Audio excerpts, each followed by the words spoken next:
Hello，大家好，我是 Chloe。小时候，夏天的傍晚，邻居家的叔叔们会在家门口摆张桌子，一边夹2筷子毛豆，一边就一口啤酒。若有晚风习习，那聊天乘凉便是更加的侠义。所以今天我也买了1斤毛豆，要给夏日的小餐桌也增加一道盐水毛豆。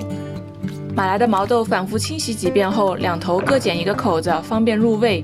别忘了先洗再剪，避免把泥沙带入毛豆内。按屏幕上的用量准备好盐和香料，先用小火把香料炒香，再加入1升清水，转大火烧开。用这个盐和水的比例，现煮现吃不会太淡，浸泡冷藏也不会太咸。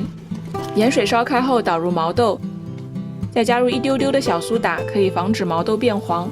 德国的小伙伴们看这里 ，Natron 就是小苏打及碳酸氢钠。转中小火再煮10分钟，保持沸腾的状态。全程不加锅盖，不然也容易焖黄。出锅前可以先捞一个尝一下口感，然后沥干水分。喜欢吃热的就可以直接开吃。夏天天气很热，就把毛豆和卤水分别晾凉，避免毛豆被加热过度，口感发面。其中卤水还需冷藏凉透，温热的水温也会把毛豆泡黄。冷却后再把毛豆倒回卤水里泡着，冷藏至少3小时，让它变得更加的入味。这样一碗咸香翠绿又清爽的盐水毛豆就做好了，分享给大家，希望你喜欢。